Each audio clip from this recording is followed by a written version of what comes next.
Hello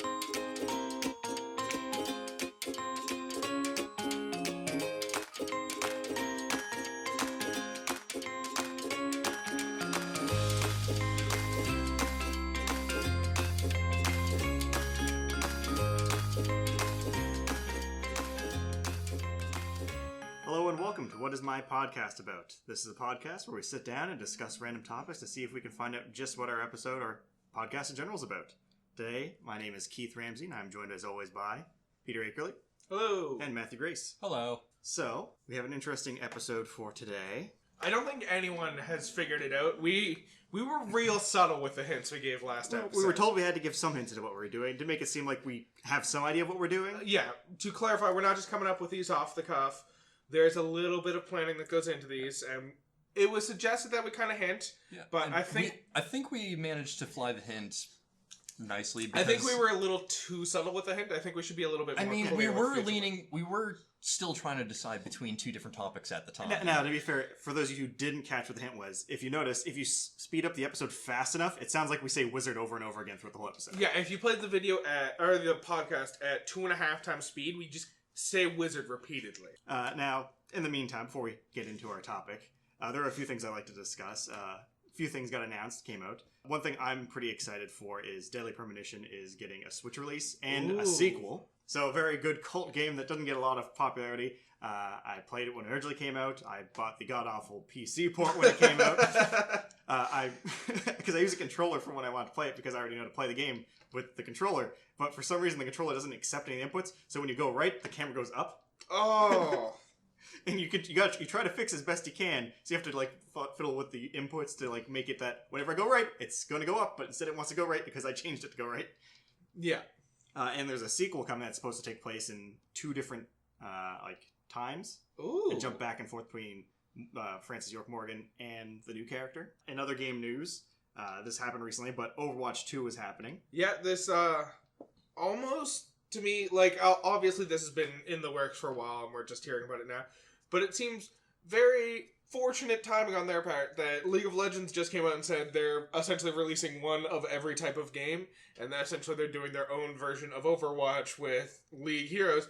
And a couple weeks later gets revealed, no, Overwatch 2. Ignore the League of Legends news, we're doing Overwatch 2. Which, the funniest thing about Overwatch 2 is, the big, really announcement is it's going to have story mode now. Yes. So, you kind of has to make wonder, is Overwatch 1 just gone now? Is it all going to be Overwatch 2, where they're just going to release story?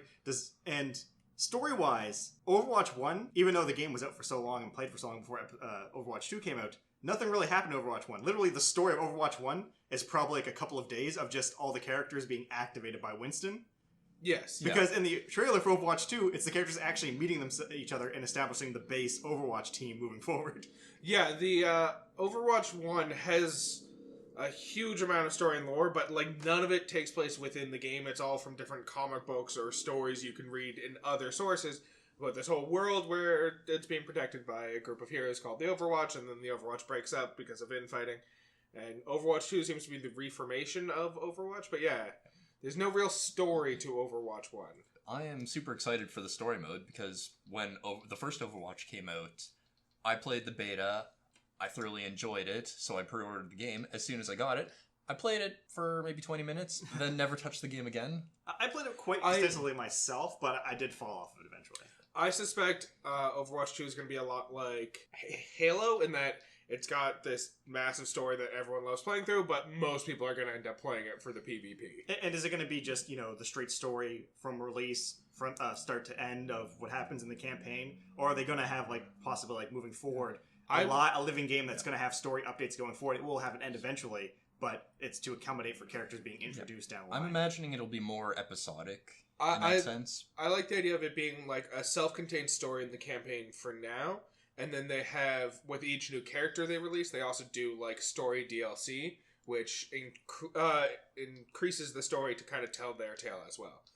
One thing I'm really curious about with that one, though, is a lot of the characters in Overwatch come from either the Overwatch or the bad guys who fight against the Overwatch. There's some neutral characters. There are some neutral characters, but there are both good and bad characters who you can play as, so I'll be interested to see if Overwatch 2 has multiple story modes, one where you play as the Overwatch and the good guys, and if there's also one where you could play as those bad heroes who are not a part of Overwatch. That would be interesting, because an old game that I did play before, a Transformers game, you played as the Autobots, then you played as the Decepticons, which was the funnest part of the campaign, and then you went back to the Autobots and fixed what the Decepticons did. Sure. Overall, that was just a great game, and sadly there weren't any other good Transformers games. Yeah, in my I think opinion. the last good one was Onslaught. Was that the one you were playing? It's the one that had No, like it the was- cel-shaded graphics. No, it was War for Cybertron, actually. The cel-shaded graphics one was actually really good, but that was more of it being to the comic book side of things. Yeah. Well, before we move on, I just want to touch on one other thing. I believe we have some mail-in corrections to go Oh, over. that is very true. So we actually have gotten 2 emails since our last episode. Our episode on cryptids, for those of you who do not remember what our last episode was. So let me pull up our email real quick. So first email we have gotten, it's a continued email from Hana, our regular emailer. Let's see what this one says. Mothman, again. God damn it! Are you We trying dealt with this? This Are you- evil, get it out of here! Why? Why does Mothman continue to plague our lives? On a lighter note, we also have an email from, I apologize if I am mispronouncing this. It seems to be Koi? Koi. Alright, Koi. So you have an email that says that you're currently listening to our Toy Story 4 episode. You're a wee bit behind schedule, Koi, but we'll forgive you in like 6 months when you actually hear this one, I assume. But you say that we were commenting on that one guy who never gets high fives, but apparently he does get one at the very end, Pixar title card. Yeah, I guess correction accepted. We were mistaken. Combat Carl, as his name is. While he never gets a high five during the film, there's a post-credit scene where he manages to get a quick little high five from Duke Kaboom. Yeah. Duke Kaboom takes the place of the Pixar lamp, crushes the eye, and Combat Carl shows up.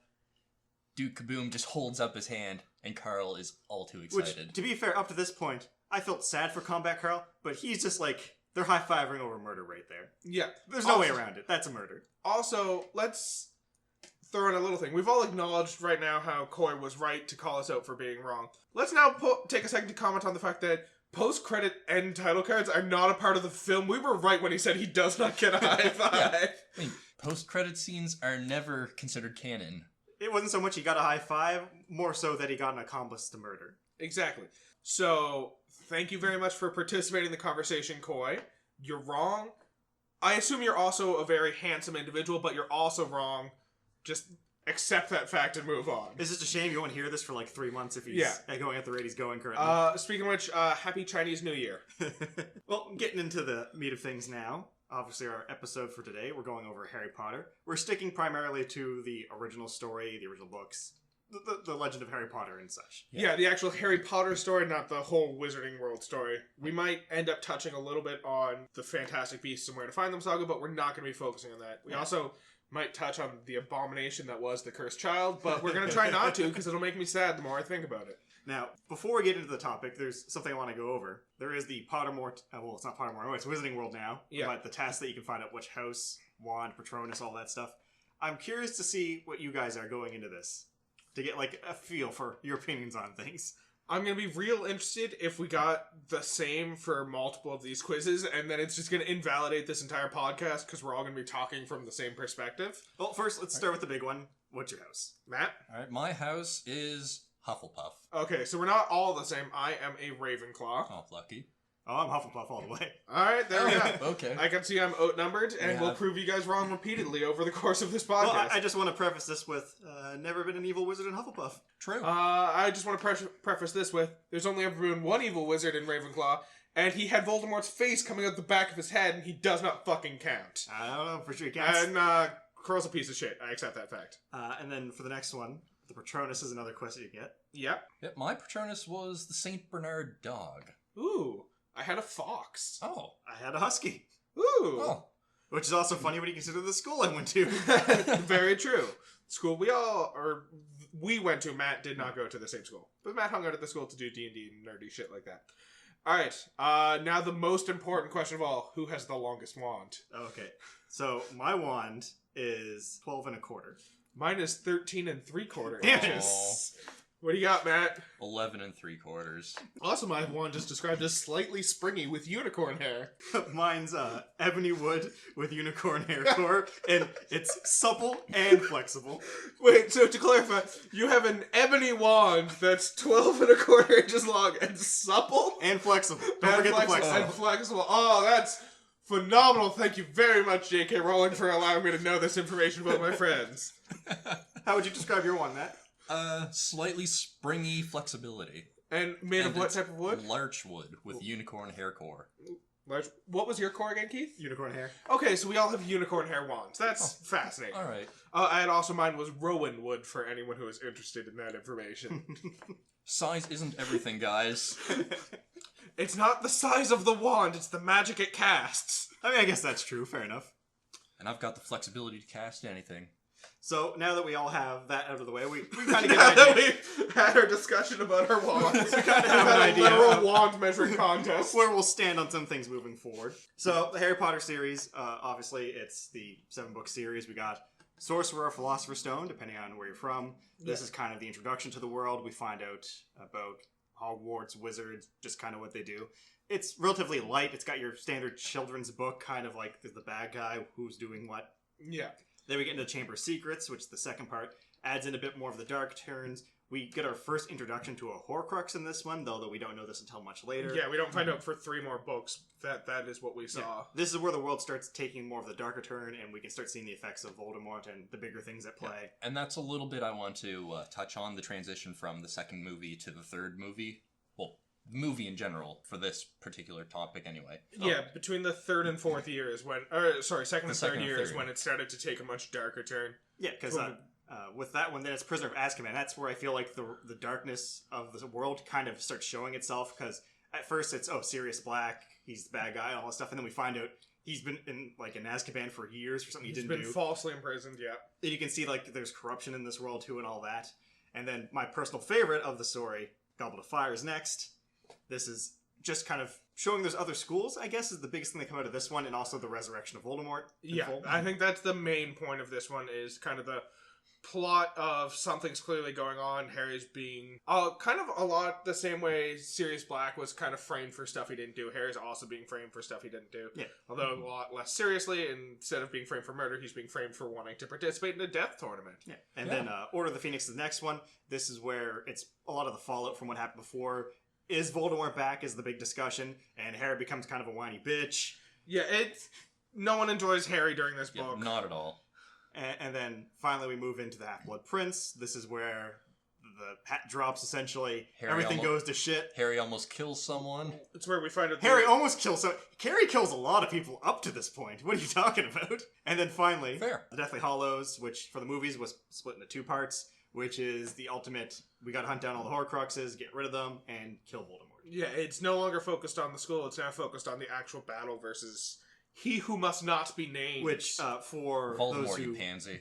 those who were going through the... those who were going through the movies were very much split into... Part 1 was Horcrux Adventure, Part 2 was Battle of Hogwarts. Yeah, Part 2, the entire movie was dedicated to the Battle of Hogwarts. There were things cut out, but I feel like that was probably the best way to split it. Yeah. But that also means that the first part was also the boring part of the Deathly Hallows in full. Oh, well, the first part was both the boring and the angsty part. I had to watch so many teens argue with themselves during that fucking movie. It was character development of still pre-pubescent teens. It harkened back to fucking Order of the Phoenix when it was just angsty teens, except now Harry's got his angst out of the way, so now we have to watch Ron be angsty for a fucking movie. And Hermione do everything, pretty much. That's no real different from and get angsty because she has to do everything. So, all of us have read the books, I assume. Yes. Now, for me, it's been a while, because I read the books as they came out when I was younger, so I haven't really gone back to them extensively since.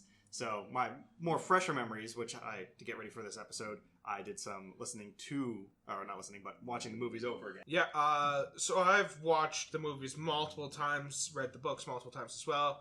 I didn't rewatch or reread anything specifically for this podcast, but I have reread the books as of this past summer, so a couple months ago. It's all fairly fresh in my mind. Yeah, I've watched the movies countless times, and I might not be able to recall everything right away, but as soon as I stop to think about something, like how Harry got the Marauders map, I'm like, wait, I don't remember that.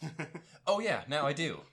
And that's the thing, with the movies, since I went through them recently, there's a lot of things I noticed and picked up on which don't necessarily become things within the books themselves, but there's still things that are fun to think about. For example, going back to the first book in the first movie, one of the things that, when watching it on a second time, I had to think about is when Harry's getting his wand for the first time, he's just destroying the hell out of the wand shop. Yeah. Oh, Does he go through this with every young wizard getting their wand? Because you have to think about it too. Like, he's like, oh, normally you just bond with the first one. But the fact that this happened with Harry, he doesn't say that this isn't a normal thing either. So why doesn't he have, like, a special wand testing area in his shop? Why is Ollivander not prepared for this? Yeah, especially because, like, you gotta imagine it's a huge pain in the ass for him every time where he's like, alright, you just blew up my fishbowl. Fish is now dead, but let's just try 4 more wands while we try and figure this out. When Hope for the best. Could have just been like, alright, how about you come into my waiting room here, which is, like, got nothing I care too much about. I'll bring wands to you to test, which is already what I'm doing. I'm just doing it in a safer room than the bulk of my store. Like a wand fitting room. I just imagine that he's got a couple troubled wands. He's trying to sell wands, but there's a couple that just won't choose anyone to go. So, he's got some real shitty wands that every time someone comes in, he's like, how about you try this one? Maybe take it off my fucking hands for once. Yeah, and if maybe a student's trying out a wand and happens to blast one of the non-cooperative wands, no real loss. Also, for a good point in this scene in the movie, Harry's pointing the wand right at Ollivander. One wrong move and Ollivander's gone. Yeah. True. What's this one do? Avada Kedavra. And that's not the only thing that I was thinking about, too. For example, platform 9 3/4. Oh, that's a fucking in the middle mess. of a busy train station, and no one ever notices? There's gotta be a better way to do that. Just like, yeah, off in the corner where hopefully no one notices. Not even in the corner, sorry. It's in the middle. In the middle, between 2 platforms where everyone can see. People sitting on the trains, the amount of people who sit on a train and just, like, passively watch what's going on. Anytime you're doing that, anytime you're sitting on a train board, you just choose a random person to fixate on and watch what they're doing, and it's people watching. It's a normal thing to do. Anyone who chooses to fixate on the wizard is gonna think they're going fucking insane. And who's not gonna fixate on the wizard? Their trolleys are full of huge bags of luggage and Hooting owls. Hooting owls, cats, toads. Rats. Fucking giant black cauldrons. And on top of that, too, this might just be more of the visual element of the movie itself, but when he goes through the platform corner as well, or the middle spot, when he gets there and comes to the other end, it's just a flat wall. Yeah. So there's no indication of, hey, people are going to be running through the spot of the train station. Don't stand here. Yeah. And later on in the series, we get the concept of port keys. They could have easily used something similar. Or just, like, have the entrance to platform 9 3/4 somewhere else. Like, put it in fucking Diagon Alley. That way you're not gonna have to worry about being seen by fucking muggles. Or someone just prank closing the gate, like Dobby did to Harry and Ron in the second movie. I guess really with the first one, where it's a lot of it is introduction to the wizarding world. There's a lot of things like this. Like one I never even thought of a second when I was reading through when I was younger. But the game of Wizard's Chest. Why do they call it Wizard's Chess? It's just chess, exactly. except with the pieces that move autonomously. They should just call it chess, and then the other one should be Muggle chess. Yes. Yeah, because, like, they're pictures. The pictures move, they don't call them wizard pictures. Exactly, they're just paintings. Although, if we're talking about fucking games that wizards play, there's so many things that don't make sense. Like, Wizard Snap, which is just Snap, except the cards explode sometimes, and you just gotta learn to deal with that. So you build a host of cards out of exploding fucking cards. Why is that fun to anyone? Also, you spend like $30 on a pack of cards, because you know they're going to upsell the shit out of that, and then they explode, now you don't have a pack of cards anymore. It's the same reason they enjoy eating jelly beans that might be vomit, barf, earwax, just definitively dead body, I don't know. Although the biggest offender for leisure time activity that makes no fucking sense in the wizarding world is Quidditch. Quidditch makes no goddamn sense whatsoever. J.K. Rowling created a very inventive and fascinating world that captured the interest of hundreds of thousands of people. She cannot write a sport for shit. It's trash. It's so bad. Why would you create a wizarding world where all your people have special magical abilities that no one else in the world has, and then create a sport where they're not allowed to use any of that? I mean, they're flying. But even then, it's just like, that's no different from them just like playing soccer, except they're flying while playing soccer. It's the wizard equivalent to NASCAR, pretty much. It's like having a game of soccer, except the people who are playing aren't allowed to run as fast as they want. They have to walk at like a brisk pace, and that's all they can do. And if they want to go faster, they have to spend more money to get a better broom. Yeah. Now, the thing I always had an issue with Quidditch is the golden snitch rules. I understand that, okay, the golden snitch needs to be caught to end the game, you get 150 points, but more often than not, catching the golden snitch is what wins the game. Yes. In fact, if you go through the history, like, J.K. Rowling releases a lot of, like, lore stuff out there as well. I think she said, like, only once or twice did the team that caught the snitch not win, which, why did you catch the snitch? Exactly. There's one example in the books, and there's, like, 2 examples she's given outside of the books. And, like, the one example they give in the books, they even have that argument of, why did he catch the snitch? They were behind. He could do the math. It's like, yeah, he just wanted to save face, and, like, he didn't want the score to get blown up that much more before the other team scored. It's like, no, you were, like, going back and forth. Yes, they were up 160 points. You could have waited for them to score a single goal and then just tied the game with catching the snitch. Yeah. Ends in a tie is a lot better than ending in a fucking loss. Also, can I say, it's a pet peeve, and I know I'm one of the few people who cares about this, but one of my biggest complaints about Quidditch is the way the score works, where scoring a goal with a quaffle is 10 points, and catching the snitch is 150 points. Why are they both multiples of 10? Why is it not just 1 and 15 points? Why do you need that third digit that's always going to be a 0? You're never going to have a score where it's not a 0 as the last digit. Why do you care about the last digit? Although I gotta say, one of the things I do like about Quidditch is when they bring out the bludgers. Okay, that is a thing that should be involved in more sports. Like, if in soccer there was also 2 players in each team who had dodgeballs and they were just pelting them at people on the other team. No, They bring out a big locked case and just undo the locks, open it, and run. Well, here's the thing at the same time, too. They have spells in this world that could stop those bludgers from being like that when they're not in use, but they decide, fuck it, we're just going to put them in a box and leave them there. Yeah. And the box is going to be rumbling the entire time because these bludgers are trying to get out, rather than just, like, enchanting it for the game and then disenchanting it. Nope. Redo it every single time. Now, to be fair to Quidditch, though, I think if we only take into account the Harry Potter storyline, we have a very negative view on Quidditch, because Harry seems to be cursed with this sport, because every goddamn time he's involved with Quidditch, horrible stuff happens. Yeah. The first time he's getting cursed. The second time, I believe it's also cursing. The third time, it's a Dementor. The second time, it's the bludger gets cursed by Dobby. Yeah, and it's sent to follow him only. Yeah, it's cursed twice. And then Professor Lockhart makes him lose all his bones in his arm. Yep. You can't have broken bones if you don't have bones. Third time it's the Dementors. Yep. Fourth year there is no Quidditch because of the Triwizard Tournament. Instead there's a dragon. Fifth year, Harry's just banned from playing Quidditch by Umbridge. But at the same time in fifth year, he goes to the Quidditch game at the beginning and it gets burnt down by Death Eaters. Yes. Right. Sixth book, I don't remember any Quidditch. Oh, sixth year was the year he was the captain of the Quidditch team. Yeah. And it's overall uneventful for the most part because it's a lot of Ron Weasley getting the... It's pretty much Harry Potter and the Weasleys play Quidditch. Yeah, it's Ron Weasley getting the piss taken out of him for sucking so bad at Quidditch. And yeah, he gets good by the end of the year, but it's just painful. Yeah, Harry Potter just cannot do anything involving Quidditch without everything going to shit. Now, one other thing I think we should probably talk about just before we get too far into this, the actors that were cast in the movie versions. Do you think there was a good job with... Doesn't have to be from the first movie either, where we're kind of focusing on that at the moment, but just throughout the whole series, how did you feel about the performances of the actors within the movies? There were some castings that I think were phenomenal, and some that I was a little bit less fond of. I really enjoyed the cast for the main characters and the teachers. So I really enjoyed the casting that was for, like, the main 3. The thing I love even more than that, though, is how much it has, like, fucked with those 3 for the rest of their life, just trying to break the image of just being a child actor who was in Harry Potter. Yeah. Like, Daniel Radcliffe has, like, almost immediately after Harry Potter was done, did Equus, where he was naked on stage with a horse, just to, like, completely break the image. He's done 2 separate movies where he's portrayed a Nazi or a normal person investigating Nazis. Also Swiss Army person. Also Swiss Army Man. Swiss Army Man. Rupert Grint has had a similar experience of trying to shake that one. He's recently done a film where he pretends to have cancer, a TV series on Netflix where he pretends to have cancer just to get out of having to do work all the time.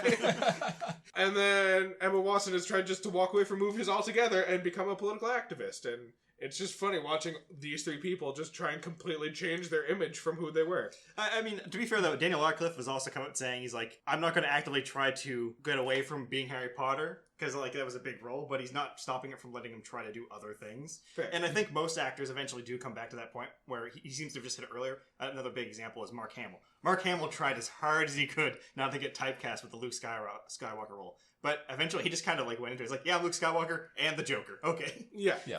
Other castings that I was hugely fond of.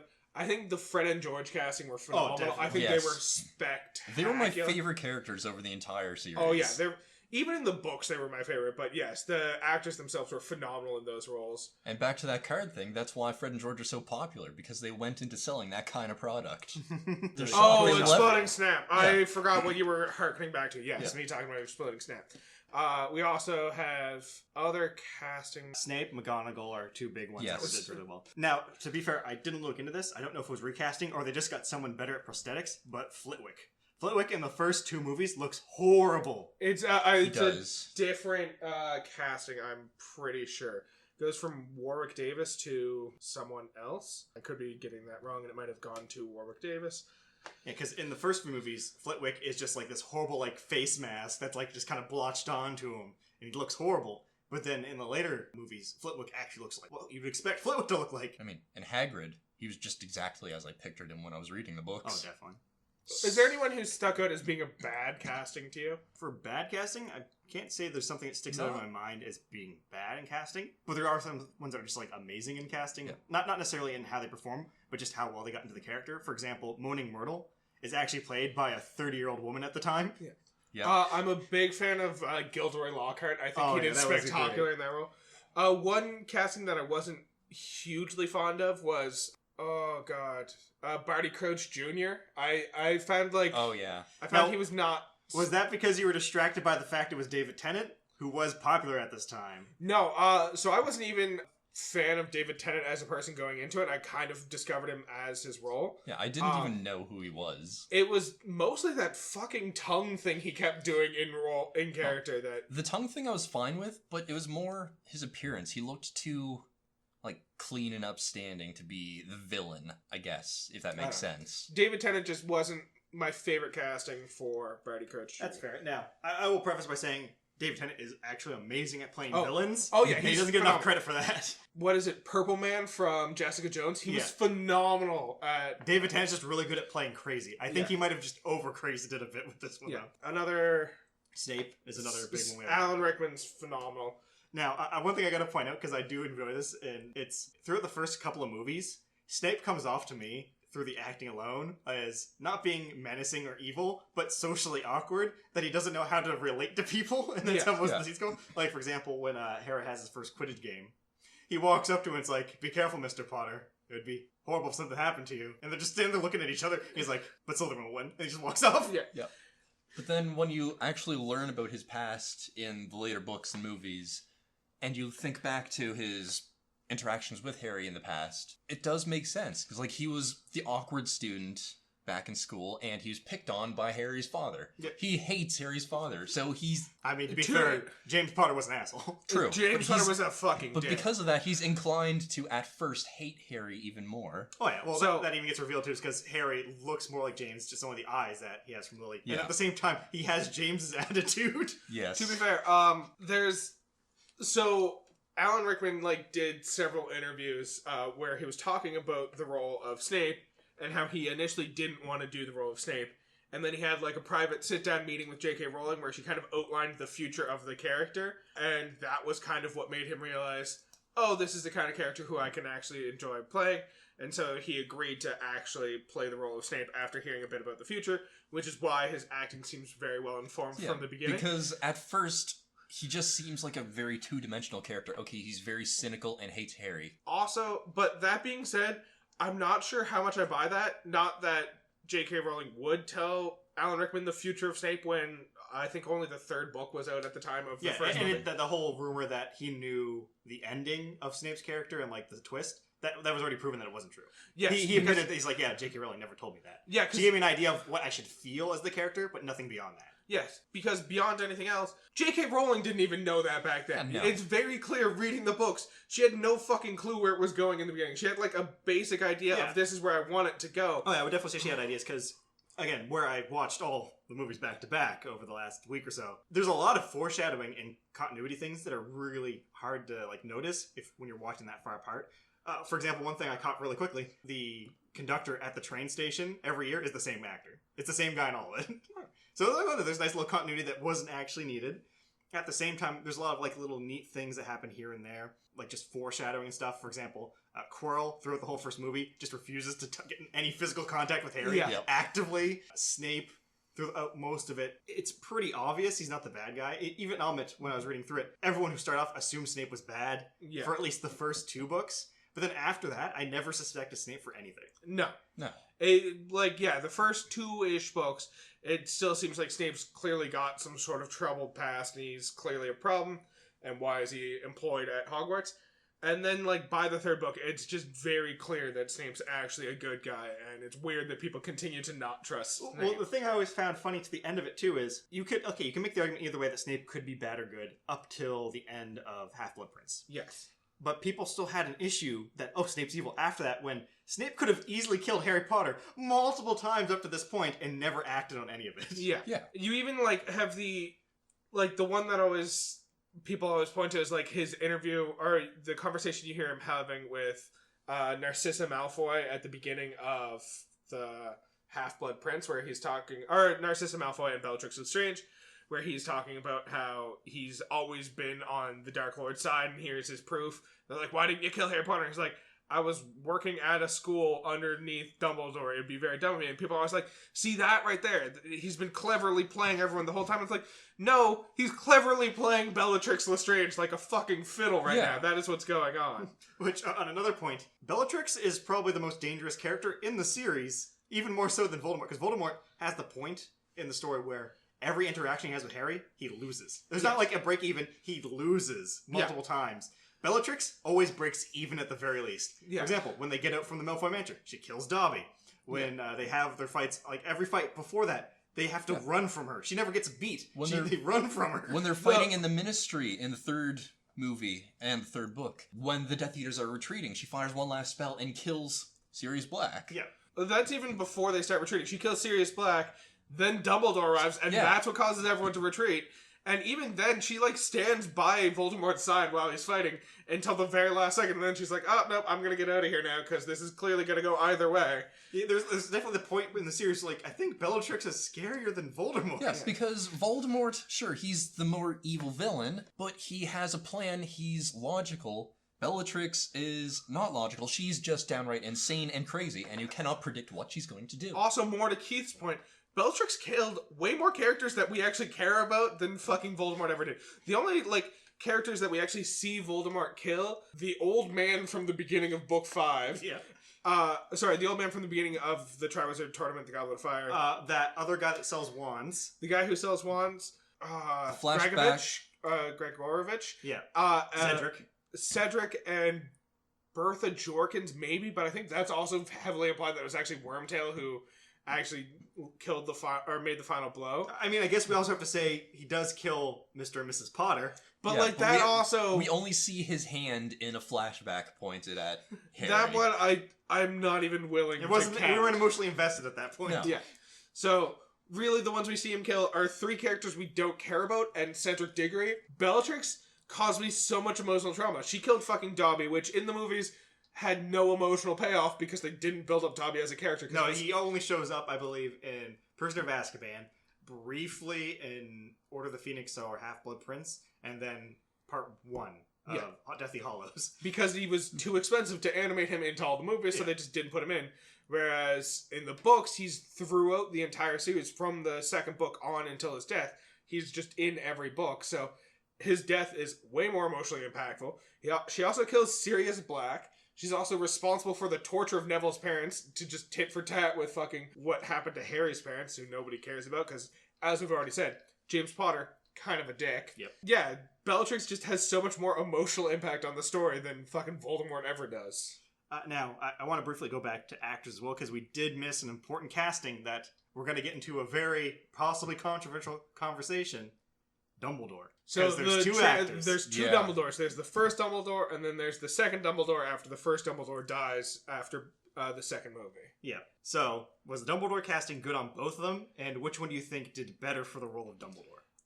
I liked them both in different regards. The first Dumbledore very much suited more the wise old headmaster. Oh, 100%. The original actor more fit what we expect with the books for what Dumbledore should be. Yeah. But then as the plot and the story began to thicken and become more dark, the second actor we got for Dumbledore certainly fit the character a lot better. He definitely brought a lot of stuff to the role. Because he certainly felt like, at that time, more of a powerful wise wizard. Yeah.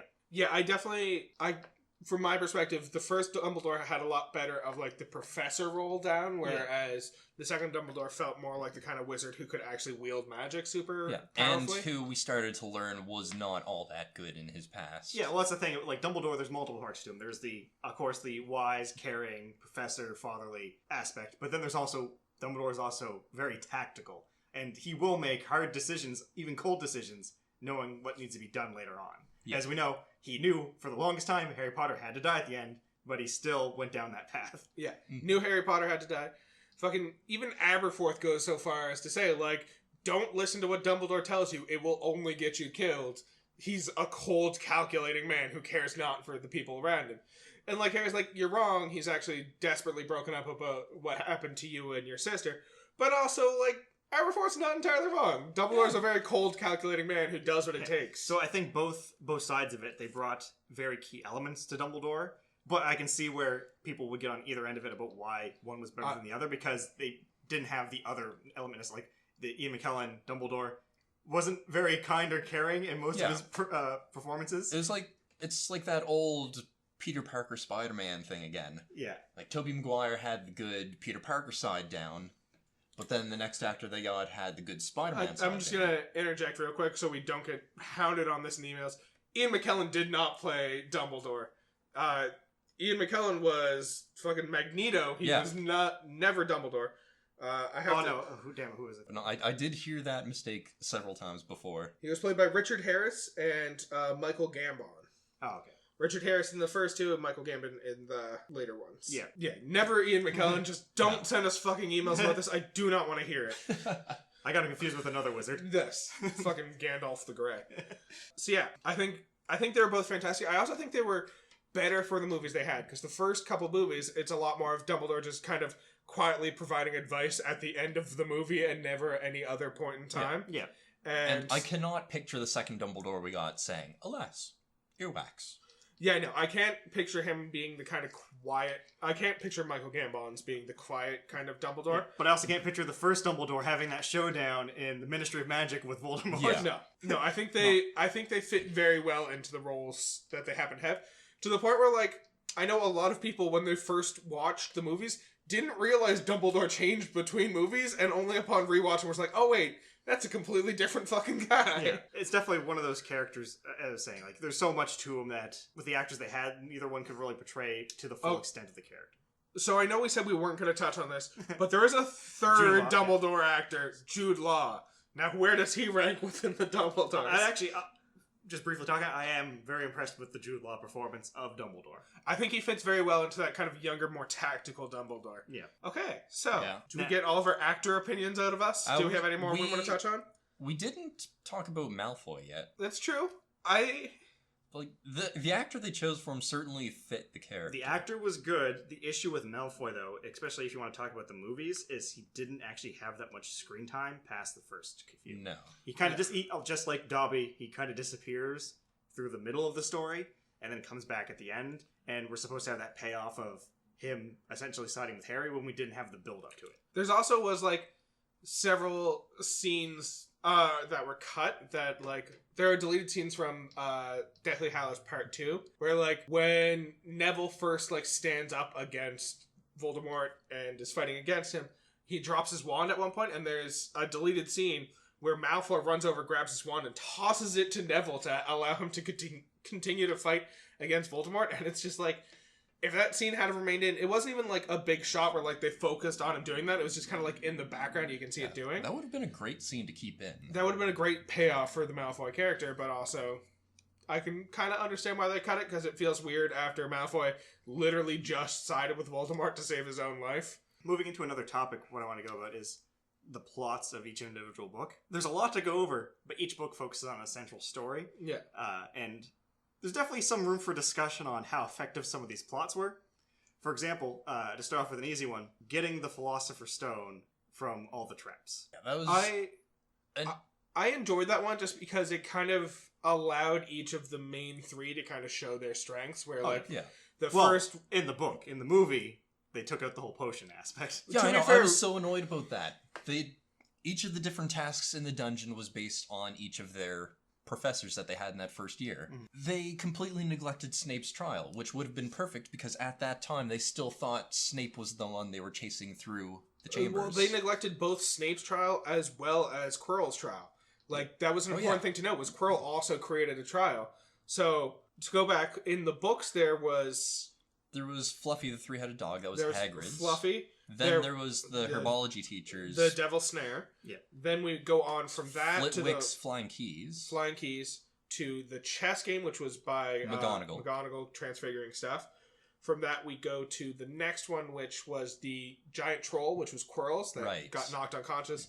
And the final one is Snape's potions logic puzzle, which wasn't even like anything to do with potions. It was purely just regular... Wasn't the potions earlier? Because I thought the potions had... the potion was supposed to be the last one before the chamber that had the stone. Okay, because in my mind, I seem to remember it was the potions went into the chest, because only Ron and Harry went to the chess game, wasn't it? No, Harry, Ron, and Hermione went into the chess game. Ron stayed in the chess game because he got injured. Yeah. Harry and Hermione continued on. They saw the troll was knocked out. Yeah. Went to the potions room. Hermione solved the riddle to the potions they were supposed to drink. She said, okay, Harry, drink this potion to continue into the final chamber. I'll drink this potion so I can go back and take Ron back to the infirmary. All very fascinating stuff. But yeah, they cut out the last two of those puzzles, which was a little annoying. There's also the final puzzle, which is the mirror programmed by Dumbledore. Which I still love this because, like, just the scene of, oh, what do you see in the mirror? And then you see Mirror Harry, like, pat his pocket and go, shh, don't tell nobody. Yeah, and, like, the logic that Dumbledore uses is someone who wanted to find the stone to protect it, but not to use it. Yeah. Is the only kind of person who can get it out of the mirror. Which also, like, kind of fuck you, Dumbledore, because first of all, it means if someone does get trapped in the room with Voldemort, as they do, like... If you just make it so that no one can get it out of the mirror, then Voldemort can't get it out, and he's not going to try and kill people to get it. Yeah. The fact that Harry got it means that Voldemort had to try to kill Harry. But also, like, that means that, like, if Nicholas Flamel, the owner of the Philosopher's Stone, who was using it to extend his life, was like, oh, I need to store up some more potion, Dumbledore would be like, oh, that means you want to use it, so no, fuck you, you can't have it. Well, that's part of the two inherent issues with the first stories, like, big challenges. If Harry, Ron, and Hermione don't go down there, he never gets the stone. Yeah. That's the end of the story. Yeah. The other part is these amazing puzzles to keep out, the most dangerous wizard of all time, Voldemort, also solvable by children. Yes. But I did really like those puzzles because they allowed each person to kind of show their strengths. The Fluffy puzzle, it was kind of a joint effort between them. Devil's Snare was clearly Hermione. She was the only one who understood how to do it. Also kind of showed Ron's weakness a little bit in the fact that Ron just got petrified by it. Next we have the Keys one, which shows Harry's kind of flying prowess, which is the only thing he's good at. Next we see the chess one, which kind of shows off Ron's capabilities, where he's very strategic and tactically minded, which brings me to something I want to talk about later, but we'll get to there. I know exactly what you want to talk about. And then we have the troll, which doesn't really show anything, and then we get to the potions, and once again we get to see why Hermione's great, because she has that extra muggle background, and she even points out, like, this is great, because it doesn't involve any magical skill to get past this one. It just involves simple logic that most wizards don't practice because they have magic for all their problems. Which is a plot that moves a lot forward, because almost every issue seems to be Hermione giving them the solution. Even in the next one, Chamber of Secrets, Hermione is out for the count, unable to participate in the end of this, but she still wrote down specifically what to do on a note for them. Yeah, she gave them the perfect solution on a note. So, yes, on to the second book. It's the whole matter of something that is causing people to get petrified. What is doing it, and how do we stop it? It's also where we get introduced to Moaning Myrtle, because she was the first victim of this thing. We just don't realize it in the time. And Harry spends most of this book under the assumption that it's absolutely Malfoy doing this. But No another- real logic about how or It's just why. because it's Malfoy. But then there's also people like, well, it's Harry doing it because he tried to get that snake to kill that kid. Exactly, that it's... Spoke to snakes, and only Voldemort can speak to snakes. So then we go from there. So Harry ends up finding the piece of paper on Hermione. It's a basilisk doing this. So that means it's just pure chance and coincidence that no one has died to it. I even love the logic of, like, fucking nearly headless Nick turns, like, a weird gray, cloudy color, and, like, that's the equivalent. And they're like, oh, well, it couldn't have killed Nicholas. He's already dead. And I'm like, that's some beautiful logic he works himself through. Well, the cat, Miss Norris, saw it through a puddle, and then the other kid saw it through his camera, someone saw it through Nick, and Hermione was walking around with a mirror. Because Hermione actually figured it the fuck out and Yep. didn't want to die, so she started carrying around the mirror. So it very much so continues that trend of Harry just kind of stumbles into solutions that Hermione clearly lays out for him. Yeah, pretty much. Now, with the second book, there was also a lot of other things that were introduced to. We had got kind of more on that connection between the human world and the wizarding world, as well as the Burrow was our first introduction to that as well. Yes. The flying car, the Whomping Willow, all that good stuff. Now, one of my issues with the movie version of the second book and from the book version is the big twist at the end is we find out Ginny's been the one that's been writing on the walls and letting the basilisk out. But Ginny's not in the movie.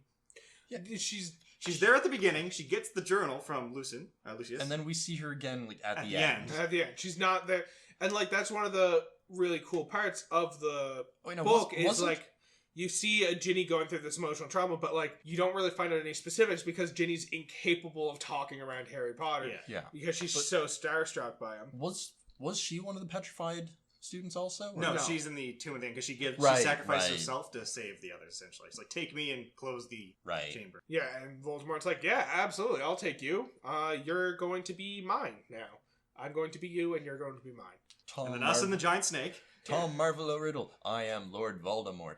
Or, depending on the region, Elvis. Yeah, they changed up the name in all the different regions so that it could still spell it, Right. I am Lord Voldemort. Like, they changed the middle name for the most of them. Like, for instance, in one of them, I forget what the middle name is, but they have to spell it Je suis Lord Voldemort instead of I am Lord Voldemort. So they change out change out the middle name in French and stuff like that. It's real fun seeing what Voldemort's name is in different languages. Oh, definitely. Just have that, which I guess kind of gives away the twist that you probably should be expecting with that name. Yeah. Now, one thing that I found funny, I'll put the on the fact that Dobby's introduced in this movie and trying to kill Harry through a good chunk of it accidentally. Well, not kill, but horribly maim so he can't come to school. But one of the fun things in this is at the end of the movie when Harry frees Dobby with the sock, and he's like, "Oh, guess you don't have a house no more." He tries to kill Harry Potter with a Vada Kedavra in the scene. Yeah. Dobby steps in, but Malfoy full-on tries to... to clarify, Malfoy Sr. Lucius Malfoy. fully tries to kill Harry in that scene for freeing his elf. Which, the funny thing, too, is, at this point, we don't know what a Vada Kedavra is. We don't learn anything about it up to this point. So we don't find it until retroactively later on, when we find out, so I was like, wait a second! But they were Also, just walking out of Dumbledore's office, too. Like, Harry asked to keep the book from Dumbledore's office. He takes off his sock, puts it in the book, and then runs out the hall immediately outside of Dumbledore's office, frees Dobby, and Lucius Malfoy's like, you know what? Killing Harry Potter! I know where this is going, I'm gonna deal with it now. This kid's gonna be a problem for the rest of my career, and I can earn Voldemort's highest graces for the rest of time. If I kill him right if now. I keep this house elf. Yeah. Now, another funny thing about this, too, is there's ghosts running around Hogwarts, but everyone seems very spooked by the concept of, like, hauntings and stuff, and I don't understand why. Yeah, like, they're living in a castle that has, like, 7 different ghosts in it. And moving paintings. And moving paintings, all this stuff. But the idea of the Shrieking Shrek, the most haunted place in all of Britain, is fascinating and horrifying to them. Oh no, there's ghosts in there! Let's go back and hang out with a ghost at school. Or the fact, like, spooky words get written on walls and stuff like that, and where doors are being opened and closed. Like, what could that be? I wonder what it could be. Yeah. Definitely not ghosts. Those don't exist. But all the ghosts at Hogwarts are all friendly. Yeah, Bloody Baron. And another thing, too, there's a scene later on in the movies where 2 ghosts riding horses shatter through a window that shatters, but the window stays fine, which means we have to also accept that there's ghost glass in this world.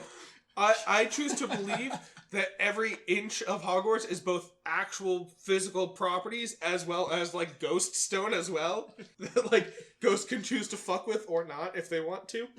There's something we forgot to mention, which I want to get back to, is because Matt said when we were talking about the books earlier that and Harry Potter almost kills somebody. Well, I want to point out by this point in the books, Harry has killed people. Yeah. Do you want to give the specific examples? Well, the most obvious one is when he touched Quirrell to death. Yep.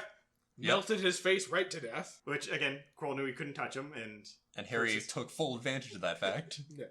Starts joking, just touch his face. Which, I would like to say, he took the fact that he had to murder someone at such a young age well, but clearly not, because he definitely developed a taste for blood. Yeah. And on top of this, the house cup is something I want to briefly touch on, too, before we get too far. Because and how rigged as shit it is. Exactly. Because they never earn the house cup. It's always like, they're in last place going into the house cup, and Dumbledore's like, fuck it, points. Or they're in last place going into it. So, in year one, they're in last place, and Dumbledore throws points at every single one of them. Now, the fucking insane thing about this, too, is he's like, Slytherin wins! Slytherin banners come from the ceiling. But I, as being headmaster, want to give some last-minute points. He doesn't just, like, say, like, fucking Harry Potter just gets enough points to win. He's like, oh, Ron, Hermione, oh, it's tied. What am I going to do? Neville, you get 5 points for standing up to your friends, I guess. These other people stood up to Voldemort. But you know what's even more important than that, and worth, like, a 10th as many points? Standing up to your friends. Here you go, Neville, your team wins. In second year, I think they just choose not to do the host cup, from what I can remember. There's, like, no big deal about the host cup. Everybody's a winner. No, the house cup happens, just, it's not a... The house cup is only important, really, in the first book. Yeah, well, it also happens... it kind of happens in the Triwizard Tournament, except instead of, like, a specific host winning, it's just, we're gonna hang up Hufflepuff banners everywhere and honor Cedric, who gave his life to the school. There's also, I distinctly remember it happening in other years, but I don't remember the specifics of what happened. I can't even remember if they even mentioned it in the again, third it's book. just because it's not as big of a deal after that first one. The first one's like, oh, we gotta win the house cup. Yeah, because and it's it like, was... well, fuck the house cup, we got snakes! In the fifth book, essentially, Draco's given the power to take points away from other teams. Right. So Slytherin's the only host with any points left at the end of it. And then Dumbledore comes back, or Dumbledore and McGonagall both come back, and they're like, how about thousands of points for the other houses, and take away all the points from Slytherin, because also, fuck you. It's been rigged to shit all day, so let's just make it more rigged. I mean, that's just a constant plot of the Harry Potter series. Fuck Slytherin. Yeah. I do really like that line of, there's never been a witch or wizard who's gone bad who wasn't in Slytherin, when, like, we have definitive proof of Gryffindor and Ravenclaws who have gone bad. That statement is just a bold-faced lie at this point. Yes, it's much more common for them to have come from Slytherin, but that is not the only host where people go bad. It's definitely Gryffindors, Ravenclaws, and Slytherins, and then Hufflepuff is just like, I guess the students are just so, like, laid back and always in the kitchen that there's, like, never that drive to go any further than being evil. Well, I'm pretty sure it's accepted by most people that the Hufflepuffs are just, like, the stoners of the school, and that they live right next to the kitchen, so they're always sneaking in there grabbing food. They just do not care the least bit about, like, excelling at anything, and, like, to the part where, like, Cedric becomes, like, the hero of the school, and they're all like, yeah, cool, way to go, I guess, yeah. The Harry versus Malfoy in the books, Chamber of Secrets is really where that whole concept starts, and is persistent throughout the whole thing. But again, unfortunately, in the movies, Malfoy just kind of takes a backseat to everything. Yeah. Yeah.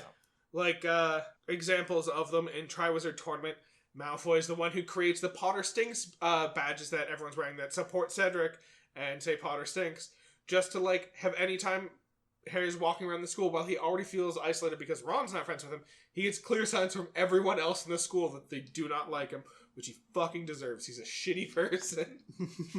And again, in the movie, that's not even touched on, the fact that Malfoy made it. It's just like, everyone's got these now. Yep. Yeah. Don't even know where they came from if you didn't read the books. And then where the plot actually starts showing within the Harry Potter movies and books, Prisoner of Azkaban, Yeah. book 3. And Yes. on that note, I do want to also mention that since the plot starts to develop even more at this point, the grounds around the castle and the castle itself change significantly between the second and the third movie. Oh, definitely. Well, there's definitely, in the movies itself, there is a change from the previous story up to going into Prisoner of Azkaban. It gets darker, but also this is where we start getting a change in director, some casting and the such. So there is a lot of shakeup at this point. In the first and the second movie, the castle is just a castle on a big field, essentially. And the Whomping Willow is just on some gently sloping hill. Well, it moves around. Yeah.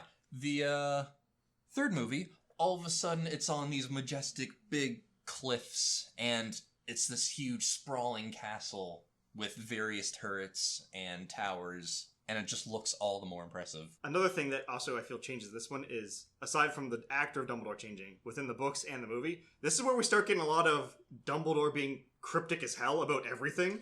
Almost like intentionally so. Yeah, like he doesn't want to tell them the answers. Like, I remember in the beginning, when they're all in the Grand Hall, and he's giving the speech about the Dementors, he's like, always be happy and use light and all that stuff. Like, he's telling you how to defeat a Dementor if you need to get you out of it, but he doesn't say, hey, students, if the thing starts trying to suck the soul out of you, shoot some light at it.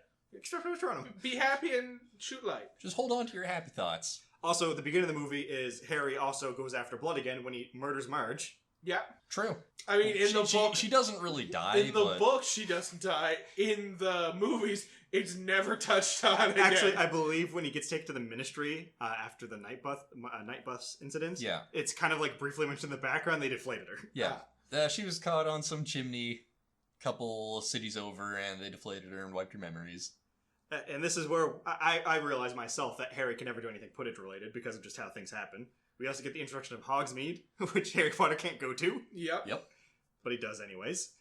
And sneaks in, and that's where he meets Fred and George, if I remember correctly, and gets the good old Marauder's map. Yep, the Marauder's map. To be fair, he meets Fred and George before them, but that is that's how he gets into Hogsmeade. The third book is when he finds out about the map to Hogsmeade. Which we also find out that Peter Pettigrew is in the world, and they can see him on the map as a rat. But that means that Fred and George, through all the years of looking for this, saw Ron just hanging out with Peter Pettigrew all the time. Yeah. Even in the middle of the night.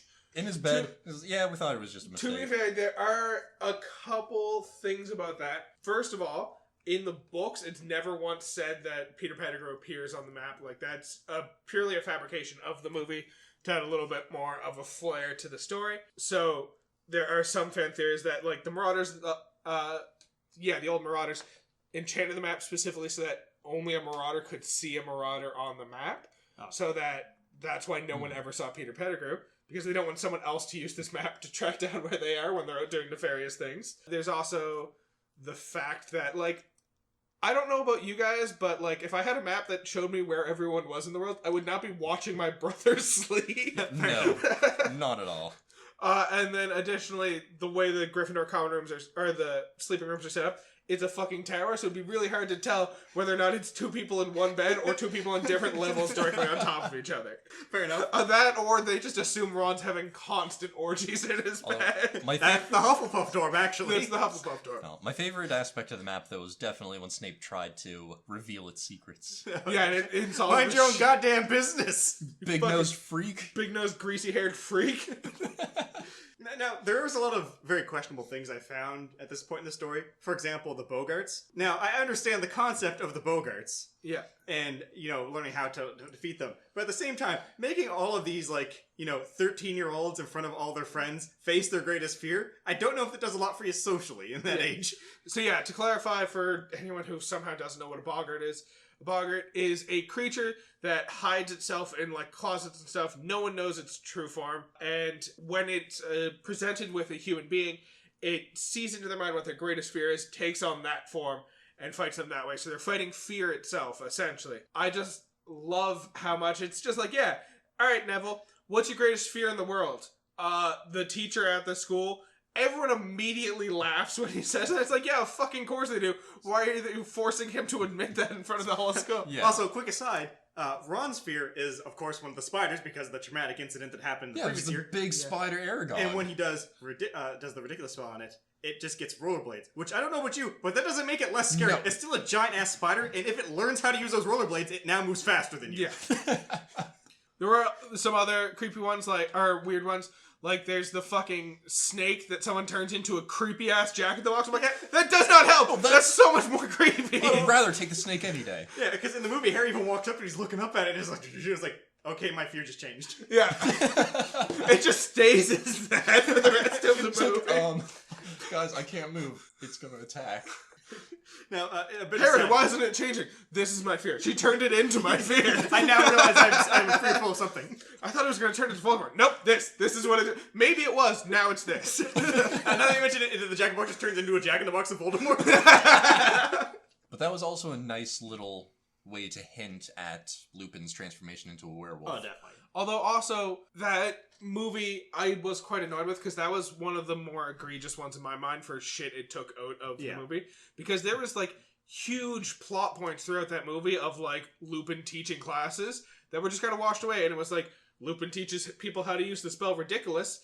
And then Snape teaches the other class. And about werewolves. Snape teaches a class about werewolves, and Lupin, not in class, teaches Harry how to cast the fucking Expecto Patronum. Yeah. It's just like, why don't you actually show some of the really cool lessons Lupin taught about how to fight different magical monsters and stuff? And on another concept of things that they did change for this one as well, in the movie specifically, in the books, Harry doesn't really hit his angsty teen moments until a bit later. Yeah. Mm-hmm. In the movies, he hits it now. He gets full on angsty teen and just fuck everybody. Yeah. Yep, Well, he gets a lot of that whole, like, oh, you wouldn't understand. My parents were killed by their best friend, or something like that.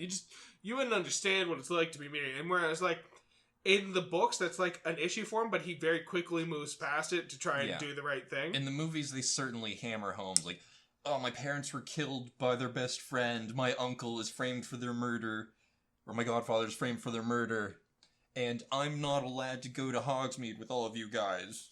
Because no one will sign my permission slip. Professor, will you sign my permission slip? You're like my guardian while I'm here at the school. No! That's explicitly not how the rules work. You're more of a guardian than my aunt and uncle. Maybe you should get better aunts and uncles, like you piece of shit. Now, the next one is my favorite in the whole Harry Potter storyline. Goblet of Fire is just by far the one I enjoy the most. I do want to point out something that was pointed out to me a couple weeks ago, though. Oh?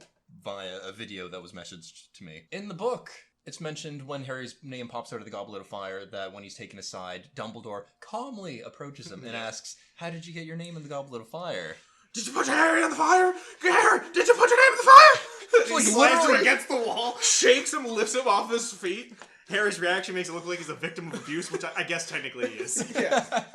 But this one introduces the two other schools, the Triwizard Cup. Yeah, really brings out the whole, this wizarding world is a lot more massive than just England and Britain. People up until that point were focused more on the England perspective. This gives you the idea of, like, it exists in a lot more than it's just all this over the world. Now, in this one, there's a series of infighting between the friend group. In the movie, we don't get much of it, but Harry and Ron have a falling out because his name shows up in the cup. And then afterwards, a few scenes pass, and then Ron and Harry are like, yeah, we're cool now. But in the book, that's a lot longer and It takes a lot longer, and there's a lot more of a source of contention, and Hermione kind of ends up being his only friend for the longest time. But, like, he even goes on to point out, like, how unenjoyable it is having Hermione as your best friend, because Ron's your best friend, you're having a great time laughing the whole time. You do stupid things together and no one mentions it. Hermione's your best friend, you study a lot. But in the books, you also get the tidbit that Ron, even though he's really annoyed with Harry right now, still cares about Harry enough that he actually gives a hint for Harry for the underwater. It's the dragons. And then wasn't it the gillyweed also? No, that's technically Moody. So that's not really Moody. Right, true. So it's Moody is the one who most directly. So Moody gave both Ron the clue about the dragons, or Moody gave Hagrid the clue about the dragons. Yep, and then he gave Neville the book. And when Neville didn't figure it out, in the movies, Neville figures out the clue and gets the gillyweed for Harry. In the books, Neville doesn't figure it out, so Moody also gives the clue to Dobby, so that Dobby will give it to him. And then Moody also very subtly points in a direction in the last one. And then also Imperios everyone else to ensure that Harry's the only one standing inside the fucking hedge maze. Yeah. So, we find out that Harry really does nothing in this book. Mm-hmm. But it's the reason I like this one so much is it's not so much a direct story. It's more of there's something hidden there and you're trying to piece it together as the story goes on until ultimately we get to the end where, it was all a trap to get Harry Potter's blood. I really like that one. I personally think it would be a little bit better if they cut out the opening scene of Voldemort killing the old man and just, like, Harry complaining about his scar hurting while also just dealing with, like, someone put my name in the cup. I have no idea who or what's going on. Which, the rules of this cup, it's a pretty iffy. It's the Triwizard Cup, but okay, fourth name. They clearly said at the beginning, anyone who's under the age of 17 can't compete, but Harry's allowed in there because his name showed up, when clearly he would have had to have cheated to go into the game.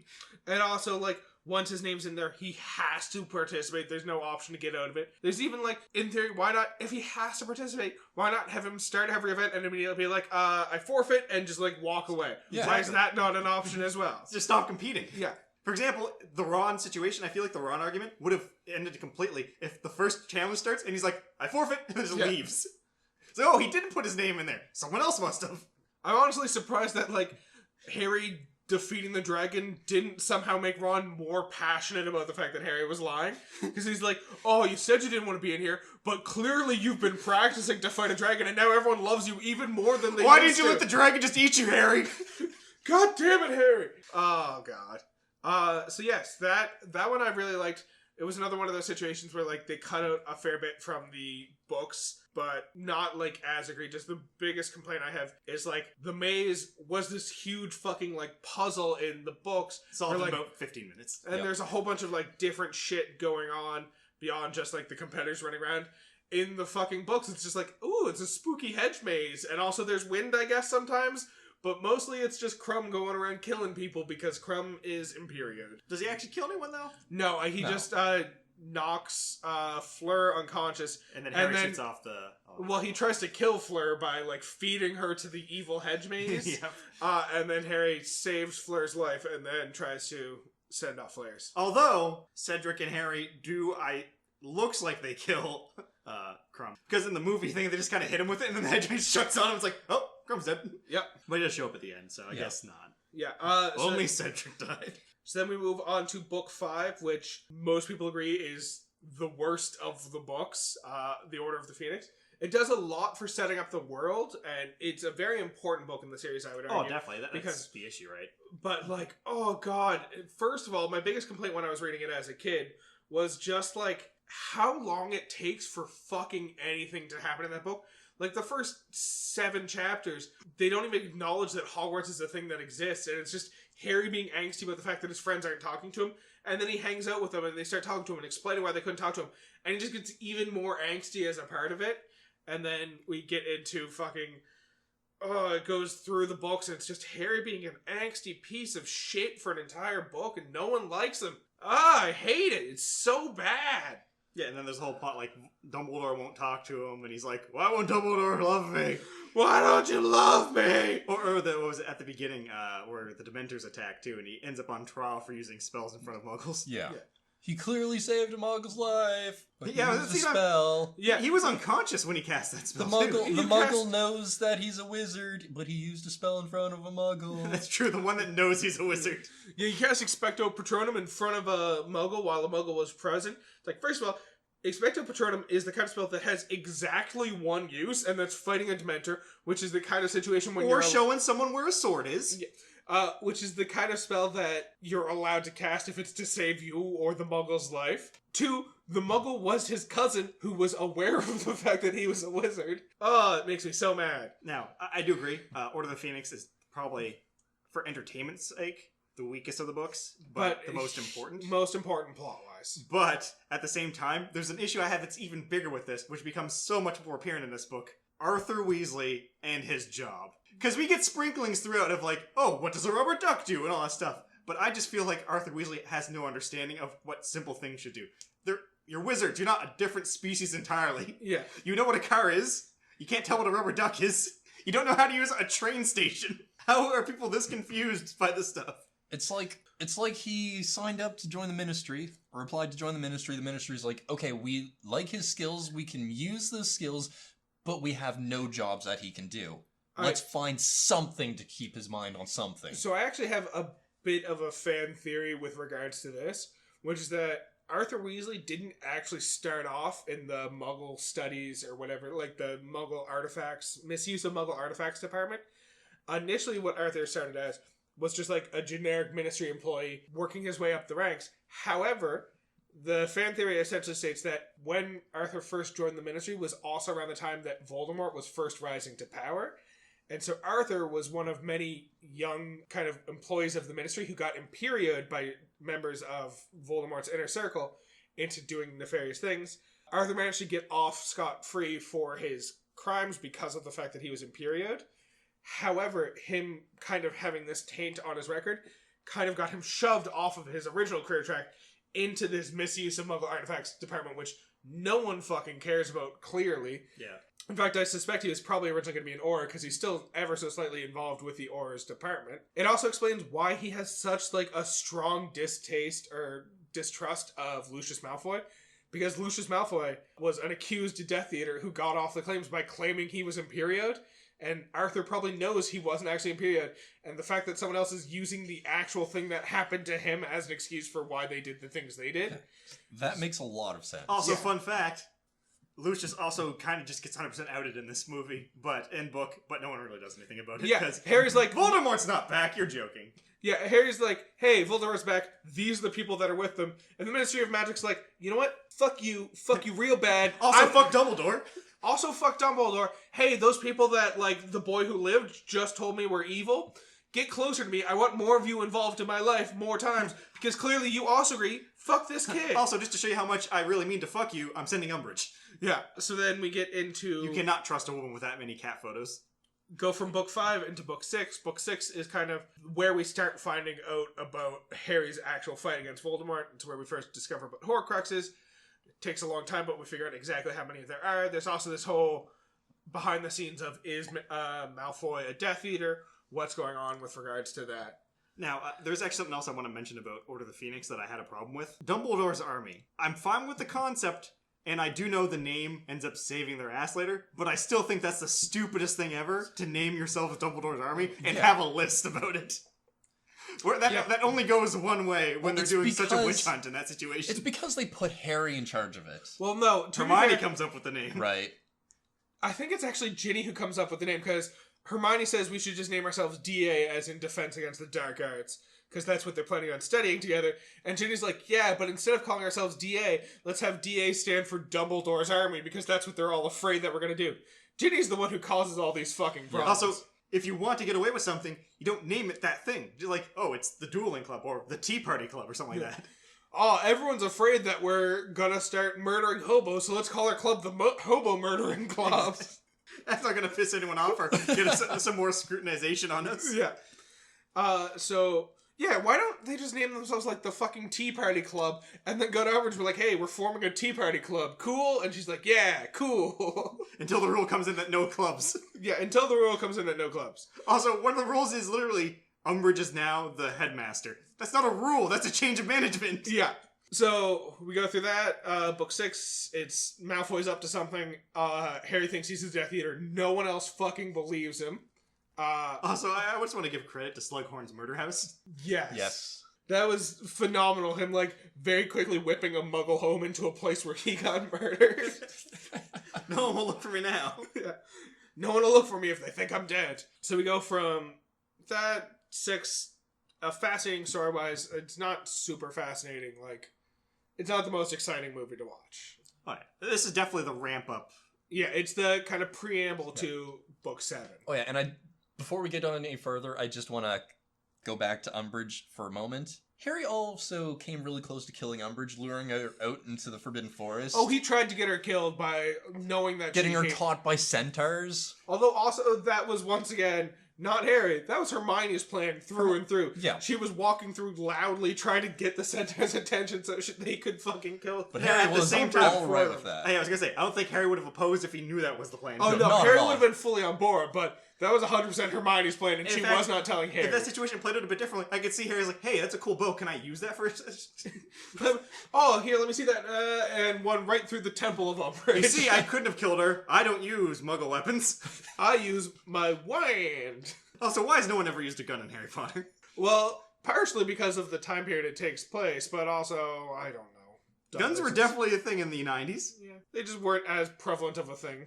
Regardless. Because people thought they could cast Avada Kedavra faster than you could pull a trigger. Avada Bam. Yeah, I don't know if that works out. So yes, Book 7's where the battle happens.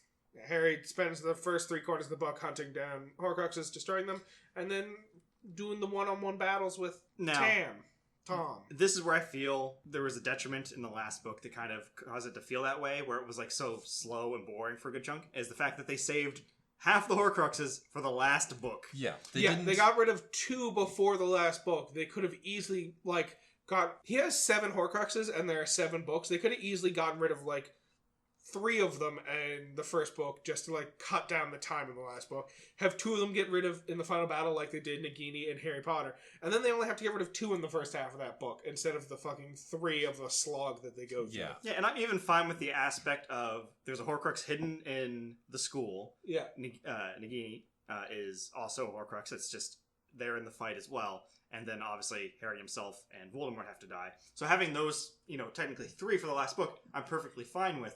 But when it's also the Locket and Helga Hufflepuff's cup, that just added too much runtime. I think it would have been a lot more enjoyable if, the 7th book was them running around trying to find out more about these Horcruxes, what they could be, only for them to land on the conclusion of, oh, it has to be at Hogwarts. That's the only place left. Exactly, having it that the whole book is about trying to find, we know that Nagini is one of them, and that there's another one. Where is it? Oh, it's in Hogwarts. We have to go back to Hogwarts. You should tighten up that first half. You can still have the scenes, but you don't have as much running around mindlessly. Yeah. But this also kind of feels like, the Horcruxes weren't really fully idealized as a thing until the end of the series. Oh, yeah. She didn't really have any way to put them in. I don't think she planned the Horcruxes out until maybe book 5. I don't think she had any concrete plans until book 6.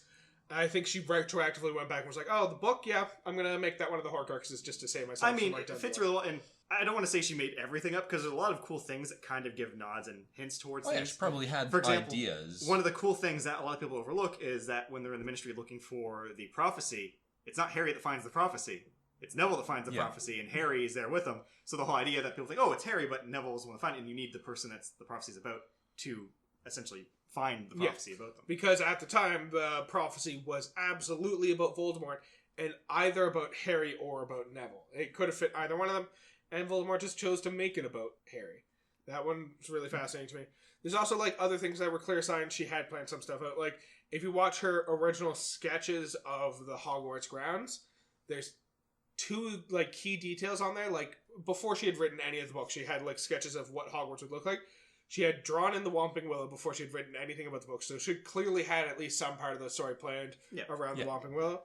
She also had drawn the giant squid beforehand, which feels a little bit less fleshed out, because that never really became a thing, but... No, just mentioned. Now, I'd completely forgotten about it until you brought it up.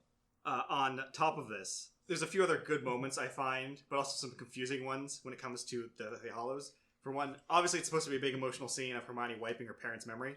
But I don't see how that's best for them. Because now they don't know that they're at risk. Yeah, and at the same time, it doesn't matter that they don't know who she is. Voldemort can still use them against Hermione. Yeah, because first of all, they don't know anything's after them. But, she's done nothing to make it so that other people won't go after them. We already know the Fidelius charm, the Secret Keeper charm, is a thing that exists. Why not just, tell them to live in a house, contain that secret within herself so that they can't use her parents to get to her. They would have to use her to get to her parents to get to her. At which point, they don't need her parents anymore. Exactly. I feel like it makes them more of a risk for them when you come to that. Yeah. They don't know anything's coming for them. They don't know why anything would be coming for them. They don't even know that magic exists anymore. However, everything about the magic world still could go get to her through that. Just a little bit of unneeded... You're supposed to be the smart one, Hermione. Unneeded fluff. And... when it comes to the movies as well, the possession of the Elder Wand also gets a bit tricky if you're going through the movies alone, because we obviously know that you have to beat the owner of the wand in a duel or kill them to get the wand. Yes. So one of the big plot points that hinge in Deathly Hallows is the fact that Voldemort thinks that he has the wand now, but then he realizes, oh, Snape, you killed Dumbledore, so I need to kill you to get the wand, when in fact it's actually Malfoy disarmed Dumbledore, so he got the ownership without knowing it. And the thing about... So, yes, Malfoy cast a spell disarming Dumbledore, so that's how he got ownership of the Elder Wand in that moment, and that's why it hasn't worked for anyone else, because Malfoy has ownership of the wand. However, the way that Harry actually gets ownership of it is not by disarming Malfoy, but by literally ripping the wand out of his hand. Well, that is technically disarming him. But like, I believe in the book, after Dumbledore dies, doesn't Harry have a fight with Malfoy that he wins? yes. Which is how he gets it. But that doesn't happen in the movie. So we don't actually get a fight with Malfoy until they're in the Malfoy Manor. And then Harry literally takes not the Elder Wand, but Malfoy's actual wand, rips it out of his hands. Yeah. That's the only fight we get with them. And then, like... It's not even like a starter fight. I think he just walks up, he's like, give me that wand! And then Harry, like, pins his whole, like, belief that he's going to win on the fact that he currently possesses the wand that previously disarmed the Elder Wand. He's like, the Elder Wand's got to recognize its new master in the form of this wand, so hopefully it recognizes that I am the master of this wand, and through seven shades of Kevin Bacon, it finds out that I am its owner. Wait a second, that's the wand that belonged to Malfoy! I mean, to be fair, he didn't actually need the Elder Wand to defeat Voldemort, though. He just needed Voldemort not to own the Elder Wand. Exactly. So, I don't think it mattered who had it. It just was pure luck that Harry was the owner, so that's why it was weaker against Harry as well. Yeah. And speaking of that, the Deathly Hallows just kind of feels like it's very shoehorned into this one. And I'm not even sure why it was important, aside from the fact that the Resurrection Stone gives Harry, like, that farewell at the end, and the cloak he had all this point was also one of them. Yep. Yeah, it was... That one also felt like a little bit of a retconny moment, where it was like, this cloak that he's had since the beginning. Like, she never discusses other invisibility cloaks existing, except for the fact that Ron's absolutely heard of them.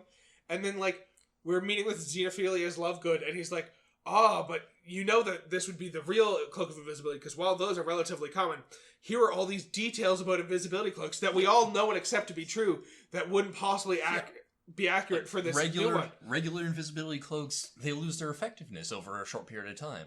Spells will hit them and cause them to break down. That's not true of this one, and it's just like... I don't know about that, because every goddamn person seems to know when Harry's around in invisibility cloaks. They never cover their ankles. Like, what was it? Dumbledore, I remember in, I think it was Chamber of Secrets, when Hagrid's getting taken away, and Dumbledore's also getting taken away, and he's like, and I just want to let anyone know that if they need help, all they need to do is ask. Although at the time, that certainly felt more like he believed that Harry, Ron, and Hermione were all there. And also Hagrid got in on the joke because he actually knew that fucking... Yeah. I just want anyone to know, follow the spiders. Yeah, also, in that same vein of asking for help, follow spiders. That's a fun thing you can do for an afternoon. Or Snape is like when in the first one when he's interrogating Quirrell at the beginning, he's like someone's around. Yeah. So yeah, definitely the Deathly Hallows felt a little tacked on in the end. Another part when it comes to just some of the plot points is when they have to break into Gringotts. Yeah. Where they take the form of Bellatrix, and there's the whole scene in the movie where it's like, we need your wand for verification. He's like, well, I don't need to give him one. They have Bellatrix's wand at this time. What is so difficult about showing the wand? Yeah, I don't know why they get so hesitant to show the wand, but also, like, as Harry, like, realizes as they're starting to pass it, like, they know Bellatrix lost her fucking wand. She would have reported that shit almost immediately. So then we find out Harry's not above murdering people, he's also not above using the other forbidden spells. He starts imperioing the shit out of everyone around him. Which eventually leads to that man's death, so I'm just going to chalk that up as one more Harry Potter murder. Yeah. Yeah, that guy gets killed by the dragon down below. Because he thinks he's ringing the bell, but he's not. Alright, so this kind of brings me a little bit to something I wanted to talk about, which were several different kind of fan theories about Harry Potter. I do have one other thing I want to mention before we get to the fan theories. Go right ahead. So, this is more so to the Resurrection Stone itself. Yep. And Harry's final conversation with Dumbledore. So, it's debated a lot whether that scene is real or not. Now, personally, I always thought it was just a continuation of the Resurrection Stone, letting him talk to people on his near-death experience. But I was curious where you guys stood on that. So, is it Harry Potter talking to Dumbledore in his mind that isn't real, just telling him what he already knows? Or is it something else? I always assumed it was the real Dumbledore. It's either he's at the near-death state, which lets him talk to him, or vice versa, it's the continuation of the Resurrection Stone. I've always been of the mindset that it's not just him imagining what Dumbledore would say and telling him stuff he already knows. I have always been of the mindset that he's somehow communicating with the real Dumbledore, either through the magic of the stone or through the fact that he essentially was dead and had the choice to actually leave the world, or because of the Horcrux shenanigans to come back. Yeah, I'm also on board with that. I thought he was actually talking to Dumbledore in some sort of limbo position, and the only reason he was able to have the choice to come back was because he was fused with the Horcrux, so he had the choice to say, okay, I was killed, or just the Horcrux part of me was killed. Well, a lot of people argue that the reason he had the choice to either die or come back was because at that point, according to the Tale of the Deathly Hallows, he was the Master of Death, because he, in theory, somewhat tenuously owned the Elder Wand. He was wearing or carrying the invisibility cloak, and he also had the Resurrection Stone in his possession. So he had all three of the Deathly Hallows. So according to the story, makes him the Master of Death, which is why he kind of, in that moment, has the choice to either die or not die. Well, here's the thing, because like the issue with that was a lot of people said, well, it's because he had the Resurrection Stone. Of course he didn't die. He would have came back. But we also know the Resurrection Stone, it can bring people back. But it's only shadows of who they are. And they disappear pretty quickly afterwards. But there's another interesting thing that comes out of this. Voldemort does strike down Harry Potter, but he doesn't become the owner of the Elder Wand. Yeah, that's true. Like, that's literally the definition of how the Elder Wand's ownership passes most of the time is through the killing spell. So the fact that Voldemort cast the killing spell and it didn't allow him to own the wand that had been belonging to Harry at that time. Yeah, in all senses, Harry should have technically lost such duel, because even if he wasn't fully killed in that instance, he was incapacitated. Now, I do have an idea on this. I also think I have an argument for why it didn't pass over, which is just that Harry wasn't dueling with Voldemort, he was choosing to die. So in that sense, much the same way Dumbledore had planned on the wand not passing to anyone, because he was choosing to die. There was no forceful taking. There was no forceful taking. He was willingly sacrificing himself. I would agree with you, but we also know that the first time the Elder Wand passed on, the owner was killed in his sleep and the wand was taken. It's true. So here's my idea. But that wasn't willing death. That was a forceful taking of the wand. Well, my taking of it was the fact that you either have to kill the person or defeat them in a battle. Again, to your first part, Harry did not go there to fight, he went there to die. So it wasn't a battle, and he also did not kill Harry. So, the only question comes down to, why didn't he die? Which I guess you can make the argument maybe Voldemort couldn't fully kill him because he was a Horcrux? There's some loose open... Because there's rules for what can kill Horcruxes, right? So, maybe the fact that Harry's a Horcrux, the attack only destroyed the Horcrux within him and not actually killed him. Yeah.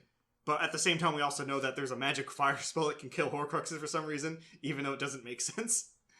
It's Fiend Fire. It just does... It breaks all the rules specifically so that J.K. Rowling doesn't have to rewrite new rules.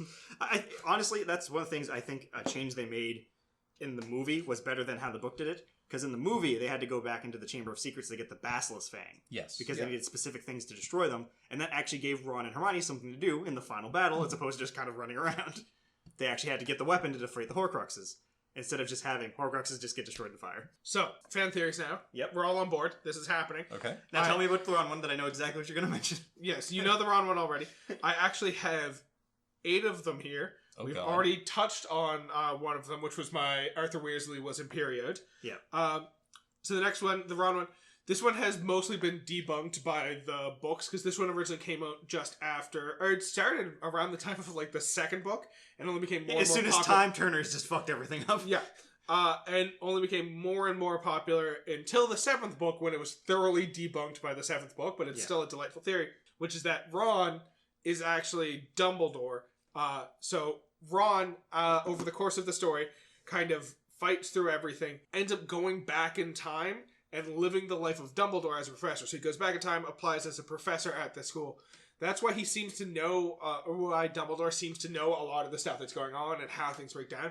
Because he's already lived through it once as Ron. And they also share a lot of traits, such as, like, wizard's chess and... They're both very tactically minded. Yeah. They both... it's shown that they both have red hair. They both love Birdie Bots every flavor beans. They both get scars on the same knee. Yeah. It's a lot of very, eerily similar traits that cause people to be like, oh, I get it now. Ron and Dumbledore are the same person. Ron just traveled back in time and assumed the life of Dumbledore. And now, for most people, I find that this isn't a middle ground. I'm like, oh, that's a cool idea. Usually people are just very much like this idea or very much hate this idea. Yeah. I'd see some merit in it, if not for the fact that we have so much backstory on Dumbledore already and his actual past. Yeah, so and that's how the thing. That all contradicts everything we have. That's the thing. It was a very popular theory until book 7, and then in book 7... that's when we learn all of Dumbledore's past, and everyone's like, oh, I guess this does not fit with any of our ideas about... Yeah, I think the only way they could have pulled it off successfully is if they had, at some point in the book, Ron gets pulled into some sort of time thing, and he's gone, and then you have the twist reveal after that, oh, I'm Ron. I lived my life up to this point until I disappeared, and I'm going to help you guys move forward. Yeah. So next theory that I'm a big fan of, and I actually really like this one because it adds a lot to the plot, is that Harry is now immortal. So the way that the prophecy about Harry and Voldemort goes out is either must die at the hands of the other, which means that a lot of people focus on the next line, which is for one must kill the other, which a lot of people read as just one of them has to kill each other before this whole shebang is over with. But a lot of people like to focus on that first line where either must die at the hands of the other, which people interpret as the only way that Voldemort can die is at the hands of Harry, and the only way that Harry can die is at the hands of Voldemort.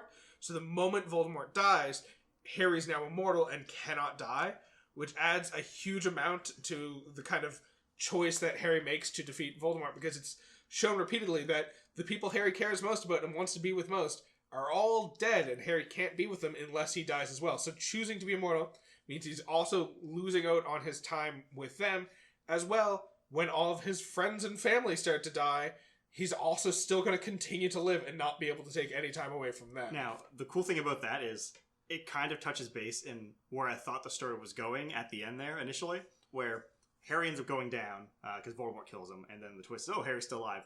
But I thought it was the Resurrection Stone that brought it back, so I actually believe that Harry was already dead and he was living on borrowed time to kill Voldemort, and the story would initially end with both of them dying and being gone. Because I thought the final battle would be he defeats Voldemort, and then just like Voldemort vanishes, he would also vanish because the Resurrection Stone is not permanent. You're only back for a little bit from it. So another theory that I'm a fan of. This one, I'm not as big of a fan of, and I have like slight modifications I would make to it to make it more enjoyable to me. Which is a lot of people believe, based on the fact that the way Harry gets into Gryffindor is the hat tells him he should be a Slytherin, and Harry's like, nope, let's go with Gryffindor. So the belief that a lot of people seem to have is that the only way to get into Gryffindor House is to choose to be, like, to make the brave choice to say, I want to be in Gryffindor. Yeah, I know this one. And then that is how people get into Gryffindor. Yeah, because Slytherin is a person who has, like, great ambition and stuff like that. Ravenclaws are people who are very, like, intellectual minded. Hufflepuffs are, like, you know, good, friendly, loyal. I just like your description as a Hufflepuff of Hufflepuffs are good. That's what we are. I mean, they even describe that whenever they talk about us. We're not great. But then Gryffindor's key thing is courage. So if you look at the main cast, Harry does make sense in Slytherin. Hermione makes sense in Ravenclaw. And Ron makes sense in Hufflepuff. But all of them had the courage to ask to be in Gryffindor. Now, of course, there's a bit of a flaw to this because every goddamn Weasley ends up in Gryffindor. Which is why I don't love this idea. I do love the idea of it's not the only way to get into Gryffindor is for you to request to be in Gryffindor, but I do love the sub-idea of each of the main three actually made the request to be in Gryffindor, and if you do make the request to be in Gryffindor, the hat listens to that shit. But now, to be fair, I also like the thought that every Weasley was in Ron's state when they first got to Hogwarts. They were absolutely terrified, and so they wanted to be just like their family in Gryffindor too. And that's why Ron is sitting on the stool and he's just praying to himself, Gryffindor, Gryffindor, Gryffindor, Gryffindor. And as soon as the hat lands on his head... Because one of Ron's fears is he's going to be the first Weasley not in Gryffindor. Yeah. So the going in, that idea is planted, but they kind of pseudo show that the theory is correct, where it wasn't so much as you need to ask it in Gryffindor, as the hat takes your request into consideration regardless. Yeah. So it was kind of proven, kind of. And I find it very believable that while not every Weasley specifically requested to be in Gryffindor, at a certain point it probably did come up where, like, the Weasleys have this huge tradition of being in Gryffindor, to the point where, like, if everyone, like Ron, realizes it himself, like, he even says to himself, with my luck, I'll probably end up being in Hufflepuff. Yeah. So anytime one of them realizes that their traits don't quite align with the Gryffindor ideals, they get paranoid and start asking to be in Gryffindor. Yeah. Because if you go through the Weasleys, too, like, very clearly, like, Fred and George, Hufflepuff, definitely. Yeah. Ron, Hufflepuff. But then Bill, Charlie, and Ginny, all Gryffindor, makes perfect sense. Percy, clearly a Ravenclaw. Percy's definitely a Ravenclaw. Maybe a Slytherin, but mainly a Ravenclaw. Perhaps a Slytherin, definitely a Ravenclaw. Yeah, but he also ended up in Gryffindor, probably when he was a small child, was terrified of the idea of going outside the family norms. Yeah. Mm-hmm. Like, even in the first books, he's very clearly, like, all about family, and then later on kind of switches away from that. Also, thinking about it, Arthur, definitely Hufflepuff. Molly, I believe is the mother's name. Yes. Yes. Definitely a Slytherin. No doubt in my mind that woman's a Slytherin. I buy it. Yep, the howler she sends to Ron. Oh my god, that's terrifying and devious. Speaking of the different members of the Weasley family, though, that does remind me of one of my favorite moments of the books, which is in the movies, whenever the kids get their sweaters from Mrs. Weasley, they all have the first letter of their name emblazoned or like sewed into the sweater, and it's like a big deal. In the books, though, the only ones who have the first letter of their name sewn into their sweater is Fred and George, and there's this amazing line about it in the books that doesn't make it into the movies, which is a shame because it's one of my favorite lines from the whole fucking books, which is Fred and George talking about, look, she even sewed the first letter of our names into it. Probably thinks worried we'll forget what our names are. That's foolish, though. I know I'm Gren and he's Forge. Well, they're always making jokes about that too. Like, what was it? Goddamn, one of the first jokes that comes out of their mouth after the ear gets taken off is, I guess now they can tell us apart. Yeah. And then there's the holy joke. It's like, I'm holy. I've got a hole in my head. Now, the whole world of ear-related humor, and you choose to go for holy? There is something I want to discuss real quick. It's kind of overarching in the whole story. Now, one of the big things we found out is that Neville or Harry could both be the chosen one to defeat Voldemort. Yeah. But there was something that I feel would have been so much better as a story, is because it ties in so much with really where I got this idea, where it would be a good idea, is going back to Goblet of Fire. Yeah. So Goblet of Fire, the whole premise of that is that Moody is actively pushing Harry through all these to succeed. So that got me thinking, well, what if the big twist at the end was, because we had the hints all through that Neville was getting the same prophecy, essentially. So the idea of, Neville and Harry, either one could be it. But what if they did at the end that Neville was actually the chosen one, Harry was not, and Harry was actually just a decoy for Neville the whole time? So we would have that cool twist at the end where Harry, who thought that he was succeeding in all these ways just because he's the chosen one, actually did everything of his own merit, and it was actually Neville that was being pushed along secretly. I like that theory, especially because it allows for the scene where, like, Harry believing that he's the chosen one and this is what has to happen, goes to fight Voldemort. Voldemort fucking kills him, and everyone immediately goes like, oh no, that was our only chance. Only for Neville to be like, we can't stop fighting now, and Neville to join the fight. The fucking Gryffindor sword, so then it's like, okay, now we have Neville motherfucking Longbottom here. Yeah. I also like the theory that Neville is also the chosen one, because we have Harry, sure, but everything's thrust upon him. He doesn't really have to do anything of his own merit. Like you said, he's pushed through everything. Yeah. Neville has to work for everything himself. Yeah, it's a nice little invert of what we had throughout the series. Yeah. Alright, so I got two more theories I want to get through real quick. Yeah. I'm going to cut off some of the less enjoyable ones. First one, akin to the Ron as Dumbledore theory. This is another Weasley time traveler theory. George is actually Willy Wonka. So George... I know this one. What? So we know that George has a penchant for creating magical food and items that cause spontaneous effects on the consumers of that. Yes. We know of another character who has this, Willy Wonka, because he creates the gum that tastes like all the different foods that turns Violet into a fucking blueberry. True. Which is a very George's thing. So the theory essentially goes that after the war, when Fred dies off in the war, George, like, so distraught about the fact that he doesn't have a twin to, like, own his shop, who he's built his whole life around being with, goes back in time, opens up a separate shop specifically for Muggles, where he still continues to sell all of his magical wares. Like, he's got fucking Oompa Loompas. If that's not a thing that he found somewhere in the wizarding world... Oh, he dressed up a bunch of house elves. Regardless, he has fucking Oompa Loompas. He creates these magical worlds just to, like, still bring joy to people, just because he feels like he can't exist inside the wizarding world anymore. It's a phenomenal theory, and I choose to believe it. Like, there's also the fact that Willy Wonka at several points refers to the fact that he's hard of hearing, so he can't hear kids as they ask horrifying questions about how his plant works. George loses his ear, and it affects his hearing from that one ear. So clearly he creates, like, a magical prosthetic to cover it up to look like he has ears, but he still can't hear through that ear.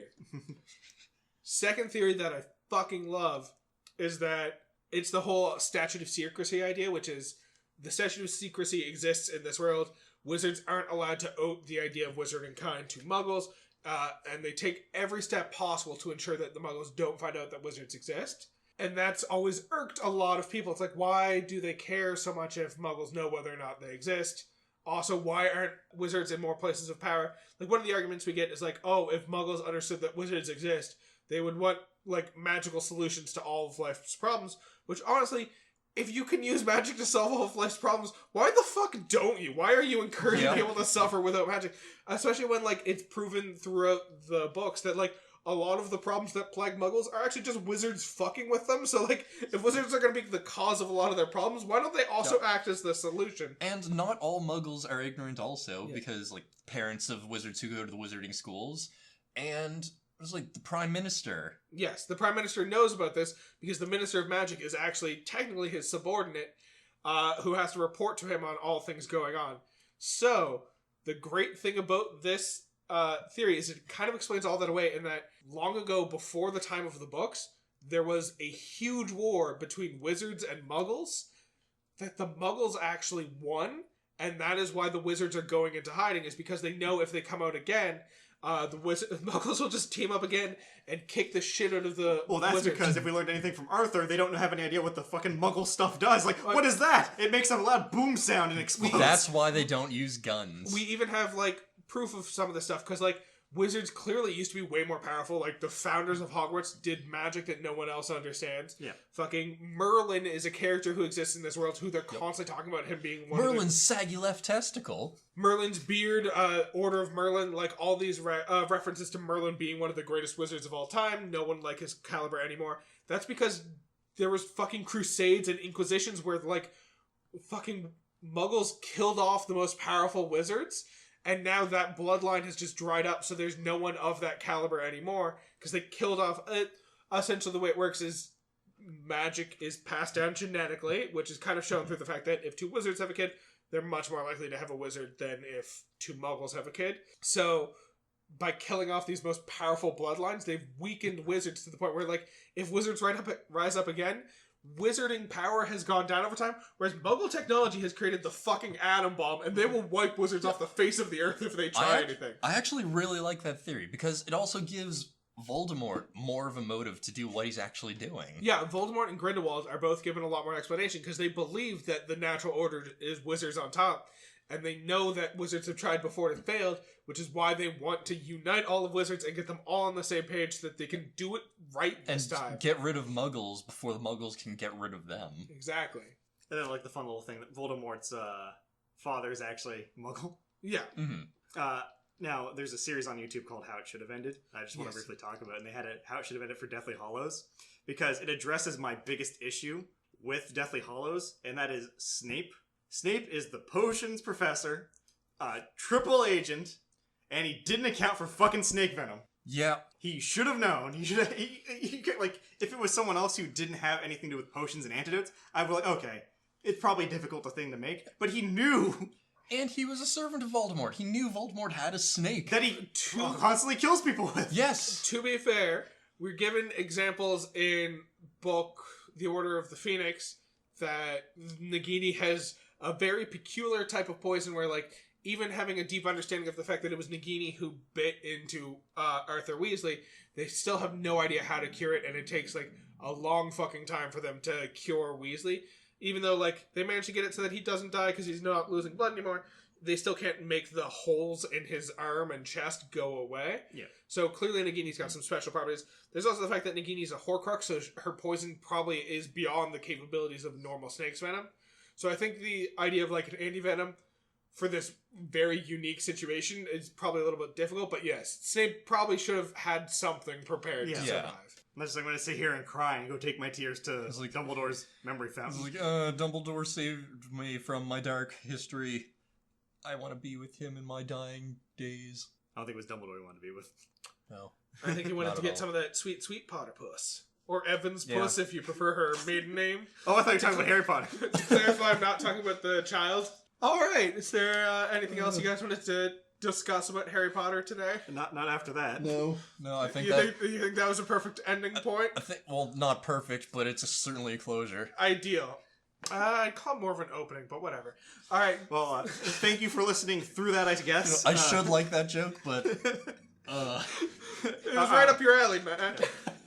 If you're looking for finding our podcast, we're on all available platforms. Please rate and review. If we haven't somehow scared you away at this point. Honestly, at this point, I won't be upset if you give us a 1. Make sure to tune back in 2 weeks' time to see our next episode. And, of course, you can email us if you have any suggestions, episode ideas, or just comments, corrections at whatismypodcastabout@gmail.com. Make sure, though, to turn it into those the next 2 weeks. What are we going to talk about, Keith? I was thinking we could talk about the one under your bed, the one under the stairs, the clown with the tearaway face, and the shadow on the moon at night. I like it. Dibs on the shadow.